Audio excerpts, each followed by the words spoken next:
नमस्कार, मैं हूं शरद द्विवेदी और बहुत स्वागत है हमारी विशेष प्रस्तुति हे प्रभु आनंददाता। विचार प्रवाह का ये क्रम और जिस तरह से आपको ये पसंद आ रहा है, इसको लेकर हमें निरंतर प्रतिक्रिया मिल रही है। बहुत धन्यवाद उसके लिए आपका। और निश्चित तौर पर मुझे लगता है, हमें लगता है कि चिंतन और विमर्श वो कड़ी है जिसने इस सनातन परंपरा को न सिर्फ अद्भुत पौराणिक ग्रंथ दिए हैं, बल्कि ये जो कहने और सुनने की परंपरा रही है, इसने बहुत समाज का एक ऐसा स्वरूप भी विकसित किया है जिसको आप नैतिक, धार्मिक और सामाजिक तौर पर बहुत सबल मानते हैं। और निश्चित तौर पर इसी से एक पूरी परंपरा खड़ी हुई है। आज जिस विषय पर हम बात करेंगे वो दरअसल एक पौराणिक ग्रंथ से ही जुड़ी है, जो बहुत अद्भुत ग्रंथ है। नाम है रामचरितमानस। कौन सा ऐसा घर होगा सनातन परंपरा का जिसके घर में ये ग्रंथ ना हो। और तुलसी बाबा ने भी जब इसकी रचना की तो उन्होंने सोचा नहीं होगा कि संस्कृत से टक्कर लेते हुए, टक्कर उनके मन में तो नहीं थी, जो संस्कृत के प्रिय पात्र थे उन्होंने कहा कि क्या लिख दिया अवधी भाषा में, क्या है ये। लेकिन उसकी सरलता और उसी की सरलता के साथ जीवन दर्शन का एक बहुत सहज प्रस्तुतिकरण। आज हम क्यों मानस कहा गया उसे, क्या मानस का अर्थ हमारे आपके मानस से है? निश्चित तौर पर प्रतीत तो यही होता है। और मानस से जुड़े हुए हमारे कई रोग भी हैं, कई सारे भ्रम भी हैं। ईर्ष्या है, प्रतिस्पर्धा है, डर है, चिंता है, भय है, विद्वेष है, प्रतिशोध है, न जाने कितने स्वरूप हैं। मनुष्य के मानस में ये सब पलते रहते हैं। तो क्या रामचरितमानस इन सारे मानसजन्य रोगों का कोई उत्तर भी देता है हमको? इसी पर हम बात करेंगे मानस मर्मज्ञ और भगवत गीता के अद्भुत अध्येता पंडित प्रोफेसर सुरेंद्र बिहारी गोस्वामी जी के साथ। बहुत स्वागत करता हूं जी। नमस्कार। और रामचरितमानस और मनुष्य के मन के ये रोग किस तरह देखते हैं जी? आपने इतनी अच्छी बात की, लेकिन आपकी चर्चा के प्रारंभ में एक आपने इशारा किया। हम तो ग्रंथों की समाधि भाषा के पीछे दौड़ते रहते हैं जी। समाधि का अर्थ होता है समाधि जी। लिखा कुछ है, उसके पीछे गुणता कुछ और है जी। तो वो गुणता क्या है उसको पकड़ना चाहते हैं। आपने एक अच्छी बात कह दी कि तुलसी ने संस्कृत की जगह हिंदी में इसकी संरचना की, तो तत्कालिक समय में इस पर निश्चित रूप से चर्चाएं हुई जी। लेकिन आप एक बात समझिए, हिंदी प्रकट तो वहीं से है जहां से वेद के शब्द ही हिंदी हैं। आप देखिए आ, चा, टा, पा, छा, ये सब तो वेद संस्कृत में लिखे हुए हैं जी। अब ये सारे शब्द वहाँ लिखे हुए हैं, तो ये सारे शब्द कहीं भगवान की आराधना कर रहे थे और भगवान को वो मर्यादा पुरुषोत्तम बनाना चाह रहे थे जी जी। उनका स्वरूप भगवान का है, लेकिन भगवान कह देने से हाथ जोड़ लेता आदमी और तृप्त हो जाता। लेकिन वो चाहते थे कि वो भगवान नहीं, मर्यादा पुरुषोत्तम बने, इसलिए उन्होंने रामचरितमानस लिखा है। भगवान रामचरितमानस नहीं लिखा है, पुरुष पुरुषोत्तम बनने की प्रक्रिया की।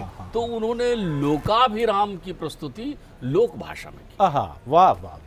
लोकाभिराम की प्रस्तुति लोक भाषा में की, ताकि उनका चरित्र घर घर पहुंच सके। लेकिन श्री रामचरित इतना लिख देना काफी है, वो तो चरित्र है राम का। राम का चरित्र है जो नर से नारायण पथ में चले हैं, जो मर्यादा पुरुषोत्तम बने हैं, उनका चरित्र है। ये मानस क्यों लगा दिया है साथ में? आप ध्यान रखिए, ये बड़ी सावधानी है, ये बड़ी गुणता है। खाली रामचरित समझ लेने से तो हम राम का चरित्र तो जानते हैं लोग योगों से। श्रीमद् भागवत में सुखदेव जी कहते हैं कि मैं तुम्हें सीतापति राम का वो चरित्र सुना रहा हूँ जो त्रिलोक में प्रत्येक व्यक्ति जानता है। तो रामचरित के साथ ये मानस क्यों लगा? मानस क्यों लगा? अब आप देखिए, दो तथ्य हैं। एक होता है चित्र। जब हम कोई बहुत सुंदर चित्र देखते हैं तो हमारे मन में उस चित्र की सुंदरता के साथ बनाने वाले का भी ध्यान आता है कि कितना सुंदर चित्र बनाया है। लेकिन वो चित्र उस क्षण का होता है, उस भूतकाल का होता है जब आप ऐसा बैठे सुने या दिखे होंगे तो उसने बना दिया। वो अपनी कल्पनाओं में उस स्वरूप को बना देता है। तो चित्र हमेशा भूतकाल का होता है। तो वर्तमान का चित्र कौन दिखाता है? दर्पण। वर्तमान में आप देखना चाहें कि मैं कैसा हूं तो आपको दिखाएगा वो दर्पण। बिल्कुल। बिना दर्पण के आप अपने चित्र को नहीं देख सकते वर्तमान का। और दर्पण की एक विशेषता ये है कि न केवल वो वर्तमान का चित्र बताता है, बल्कि उसमें उन बारीकियों की ओर भी आपका ध्यान केंद्रित कर सकता है यदि आप देखना चाहें। ध्यान रखिए, दर्पण स्वयं देखें बहुत अच्छा है, लेकिन अगर कोई आपको दिखाने की कोशिश कर दे तो रोष आ जाएगा आप में। आपका अंतर्चित्त जो है रोष में हो जाएगा। तो मेरे तुलसी अयोध्या कांड के पहले दोहा में ये बात कहते हैं, वो दर्पण तो देखना चाहते हैं, रामचरित के साथ दर्पण भी देखना चाहते हैं। अर्थात ये राम का चरित है और ये मैं हूं, ये राम का चरित है और मैं हूं, तो मैं कहाँ हूं? क्या मैं रामचरित के साथ हूं या मैं कहीं तुलना कर सकता हूं अपनी? तो वो पहली बात ये कहते हैं कि भाई ऐसा है, दर्पण तो है लेकिन दर्पण मैला है। दर्पण तो है लेकिन दर्पण मैला है। और अगर दर्पण मैला है तो उसमें आपको अपने स्वरूप का भान नहीं होगा, आपको दिखाई नहीं पड़ेगा। आपको दिखाई नहीं। दो चीजें हैं देखने के लिए, एक तो आपकी दृष्टि बहुत अच्छी होनी चाहिए। जी। जब तक आपकी दृष्टि बहुत अच्छी नहीं होगी तब तक काम नहीं बनेगा। तो वो अपने चिकित्सक से कहते हैं, ध्यान रखिए, अध्यात्म पथ में, ज्ञान पथ में अपना शिक्षक कौन होता है? गुरु। वो अपने गुरु से कहते हैं, प्रभु तुम्हारे जो चरण रज हैं वो मृदु अंजन है मेरे लिए, ऐसा मृदुल अंजन है जिनको लगाने से मेरी दृष्टि अच्छी आ जाएगी, मेरा विवेक निर्मल हो जाएगा, तो मुझे सबसे पहले वो दृष्टि दीजिए। अब उनको दृष्टि भी मिल गई, लेकिन दृष्टि मिल गई और दिख रहा है उनको, लेकिन उनका दर्पण तो मैला है ना। तो उस दर्पण के लिए वो कहते हैं, श्री गुरु चरण सरोज रज निज मन मुकुर सुधारी। आपके वो चरण रज ही मुझे दीजिए, उससे मैं इस दर्पण को साफ कर लूं। तो जब तक दर्पण में मैल जमा होगा, हमारा चित्र, हमारी वो तस्वीर जो वर्तमान की होगी वो हमें दिखाई नहीं पड़ेगी। तो रामचरित केवल पढ़ने के लिए नहीं है, रामचरित पढ़ते समय शुद्धशील पाठक को दर्पण में, आईने में खुद भी देखते रहना चाहिए कि वो चरित्र, देखिए संस्कृत में दर्पण को कहते हैं आदर्शा। अच्छा, आदर्शा का अर्थ होता है दर्पण। आपसे कोई कहे तुम्हारा आदर्श कौन है, आप कहते हैं मेरे आदर्श विवेकानंद है। तो इसका तात्पर्य यह है कि जब मैं दर्पण के सामने खड़े हूं तो विवेकानंद की तरह दिखूं। जी।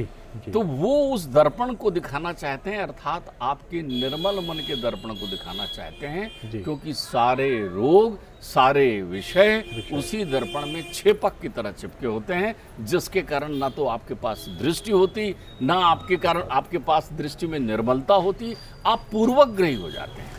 ये एक बहुत सुंदर बात यहाँ से समझ में आती है कि तोरा मन दर्पण कहलाए। बड़ा सुंदर गीत है, फिल्मी गीत है, भजन है, लेकिन है अद्भुत कि मन ही तो दर्पण है। और जब इस दर्पण में आप निर्मल भाव से देखने के ही अधिकारी नहीं हैं, तो आप अपने जीवन को आगे कैसे चलाएंगे?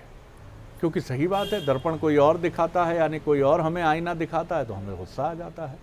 हम भी आईना देखते हैं, लेकिन पूर्वग्रह रूपी दृष्टि हमारी ऐसी है, तभी तो तुलसीदास जी ने कहा है। कितनी सुंदर बात प्रोफेसर गोस्वामी ने कही कि रघुवर विमल यश, कि आपके चरणों की रज मिले मुझे तो मैं देख पाऊं उस दर्पण को साफ करके। बहुत सुंदर बात है। हमारे जीवन को लेकर जो हमारी दृष्टि है, मलिनता उसमें आती ही जाती है। कई बार उसके कारण हमारा राग, द्वेष, हमारे मन के विकार जो हैं, प्रभु वो दृष्टि हमें देते हैं जिससे हम दर्पण को निर्मल भाव से देख सकते हैं। मानस इस दिशा को लेकर और कैसे तुलसी बाबा आगे बढ़ते हैं? देखिए, उन्होंने एक अच्छी बात कही है, तो सहज है। प्रत्येक व्यक्ति जानता है कि उसके अंतर्चित्त में आत्मा के रूप में ही परमात्मा विद्यमान है। आत्मा है, लेकिन वो अनुभूति का विषय है, फिर वो दिख क्यों नहीं रहे हैं आपको? जब आत्मा आपके पास है तो फिर आप उसे देख क्यों नहीं रहे? तो उन्होंने सबसे पहले कहा कि आपकी दृष्टि निर्मल नहीं है, फिर उन्होंने कहा आपका मन दर्पण साफ नहीं है। ये दोनों बात तो उन्होंने कह दी, लेकिन इससे समस्या का समाधान नहीं होता। अगर मानस रोग को आपको देखना है तो सबसे पहले वैद्य की कौन सी सलाह मानने पड़ेगी? जो सबसे अच्छा लग रहा है, जिसके लिए आप अधीर हैं, जो आपको बहुत मीठा लग रहा है, उसका त्याग कर दें। जिससे आप बंधे हैं, अधीरता लग रही है आपको, बिल्कुल उसके बिना आप बिल्कुल बहुत अधीर हैं आप। उस अधीरता के त्याग के लिए उन्होंने कितना अच्छा चिकित्सक बताया। आप ध्यान रखिए, मानस रोग पर तुलसी ने उत्तर कांड में 7 प्रश्न बनाए हैं। 7 प्रश्नों का उत्तर जो है वो काकभूषुंड जी देते हैं उत्तर कांड में, लेकिन उसमें एक प्रश्न केवल मानस रोग से संबंधित है। अच्छा। वो विभिन्न मानस रोगों की संरचना पर बात करते हैं, जिस पर अगर हम बात करें तो आपकी समय सीमा संकुचित हो जाएगी। लेकिन हमें आज इस पर बात करनी है, तो करनी है तो उस तथ्य में आप एक बात समझिए। गरुड़ जी पहुंचते हैं काकभूषुंड जी के पास। काकभूषुंड जी मतलब कौवा, पक्षियों के राजा हैं गरुड़। देखिए, सबसे पहले वो उस चीज को छोड़ रहे हैं, उस चीज से विरक्त हो रहे हैं जिसके कारण ये रोग उनके पास है।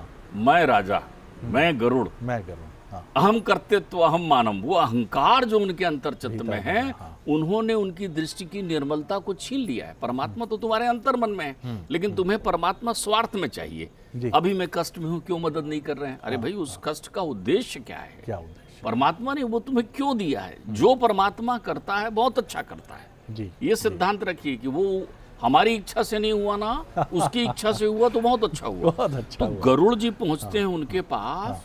गरुड़ का आहार क्या है? सर्प। सर्प। मानस की गूढ़ता आप समझिए। और गरुड़ जी कहते हैं मुझे सांप ने डस लिया है। ओहो, पहुंचते किसके पास हैं? काकभूषुंड जी के पास। हाँ, और गरुड़ जी कहते हैं मुझे सांप ने डस लिया है। हाँ, अब वो कहते हैं काकभूषुंड जी कि लोग तो परमात्मा की प्राप्ति के लिए निरंतर चिंतन करते हैं, तुम वो सौभाग्यशाली हो, न केवल तुम्हें परमात्मा मिले बल्कि वो तुम्हारी पीठ पर ही बैठकर चलते हैं, फिर तुम्हें कैसे सांप ने डस लिया है? हाँ। तो वो कहते हैं ये संशय रूपी सर्प ने मुझे डस लिया है। बहुत बहुत अच्छी बात, बहुत वाह। संशय रूपी सर्प, ध्यान रखिए। कौन ऐसा है हम में से जिसे संशय रूपी सर्प ने न डसा? अरे अभी वो आप प्रश्न कर दीजिए बस। आज के हमारे युवा क्या करते हैं? घर पहुंचे नहीं, माता जी अगर घंटी बजाए, फिर वही पूजा, वही गॉड, वही भगवान, क्या रखा है? क्योंकि कितना गंदा मैला हो चुका है उनका दर्पण।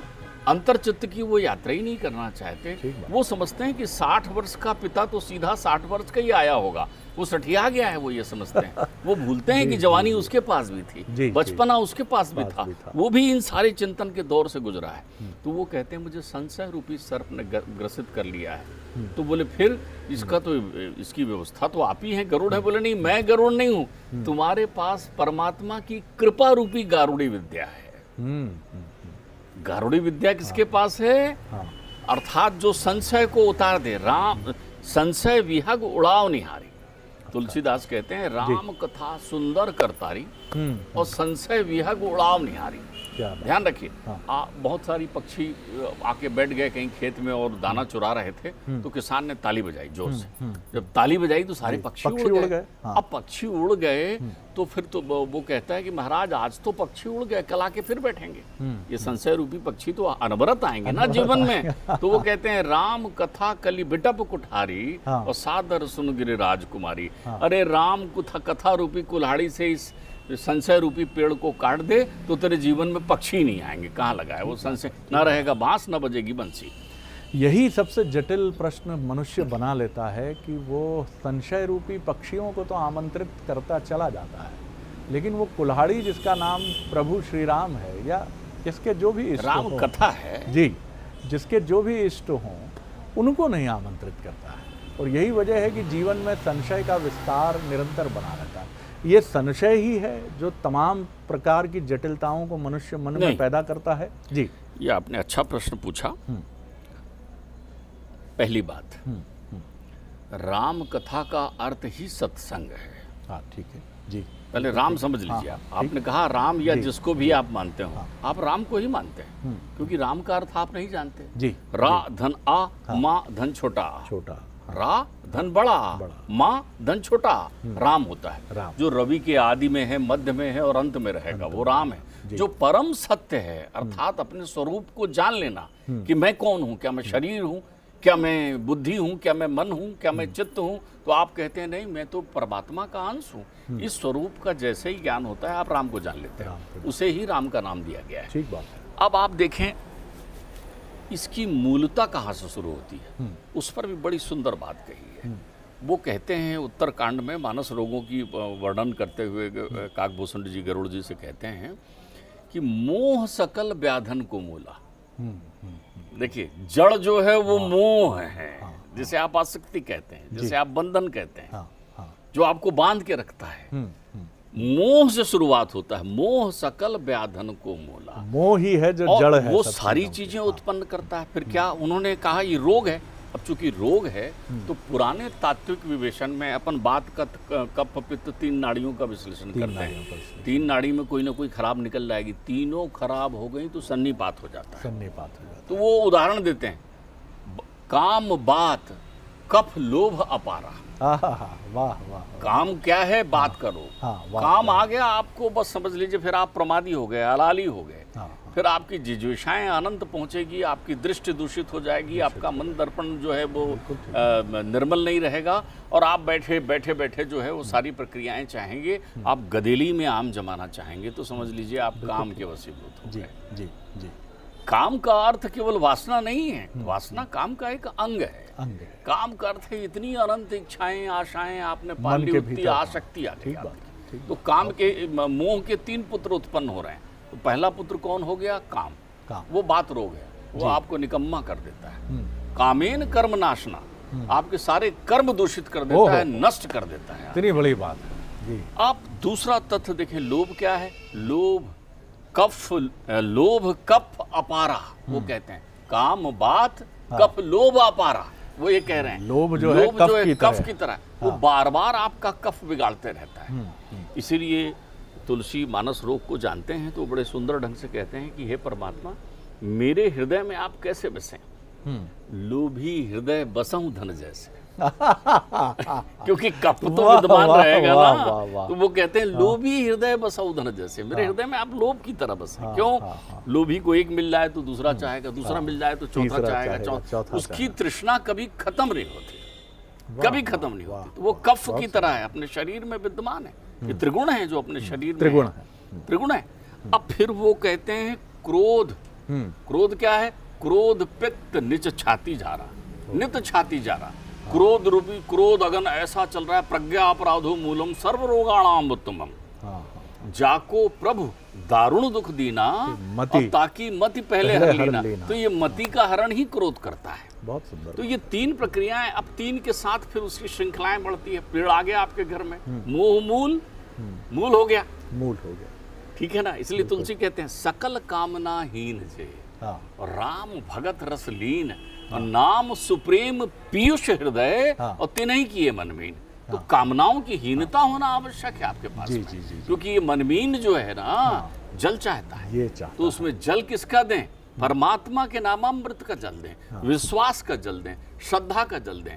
तो अब मूल आ गया जैसे ही, अब मूल के कारण निकलने लगी शाखाएं, बात कफ पित्त की शाखाएं निकल गई, काम निकल गया, क्रोध निकल गया, लोभ निकल गया, तो फिर उसकी छोटी छोटी शाखाएं निकलना पड़ती है। ध्यान रखिए, एक कहावत बनी है, समय की सीमा है, इसलिए मैं आपको सीधा वहां ले चलता हूं जिस कहावत का अर्थ है, हाथी निकल गया पूंछ रह गई। ये कहावत, इस कहावत को कभी किसी ने उस अध्यात्म की दृष्टि से नहीं देखा। हाथी कौन है? पंच तत्व का हाथी है। पंच काम क्रोध लोभ मद मोह, ये 5 विषयों का हाथी है। लेकिन उसका पूंछ क्या है? उसका पूंछ है द्वेष, उसका पूंछ है ईर्ष्या। तो सब निकल जाती है, लेकिन अपनी वो ईर्ष्या नहीं। मैं गया, पूछा नहीं चाय के लिए मुझे, समझता क्या है अपने आप। तो आपके अंतर चित्त में जो द्वेष है वो क्रोध का पुत्र है, और द्वेष जिसे आप ईर्ष्या कहते हैं, ये जब तक आप में विद्यमान रहेगा तब तक आप संशय के डोर से बंधे रहेंगे, तब तक आपकी आशाएं जो हैं आसक्ति का स्वरूप लेते रहेंगे। और परमात्मा के नाम रस में, या परमात्मा बोलने का अर्थ है कि आपको भजन करने नहीं कह रहा हूँ, आप सत्संग से वंचित रहेंगे। प्रोफेसर गोस्वामी, और मुझे लगता है कि इससे बढ़िया व्याख्या जो बाबा तुलसीदास ने की, और जिसको हमने आपके मुखारविंद से समीचीन प्रसंगों के साथ सुना, कि ये सारे विकार जो हैं, एक तो शारीरिक विकार हैं, लेकिन इनकी जो जननी है वो जननी है कहीं ना कहीं मानसिक विकार। मानसिक विकार का मूल जो है वो संशय भी नहीं है, जैसा बखूबी कहा प्रोफेसर गोस्वामी ने, कि मोह जो है आसक्ति है, और इसी से चाहे वो वात रूपी काम हो या फिर कफ रूपी लोभ हो, या तमाम जो चीज़ें हैं। और तुलसीदास जी कितनी सुंदर व्याख्या करते हैं कि मैं तो लोभी हूँ, कहाँ तक जड़ता और ये मंद बुद्धि तत्व छोड़ूंगा। तो हे प्रभु, आप तो जैसे लोभी के हृदय में धन का वास होता है, वैसे प्रभु श्री राम आप मेरे मन में विराजें।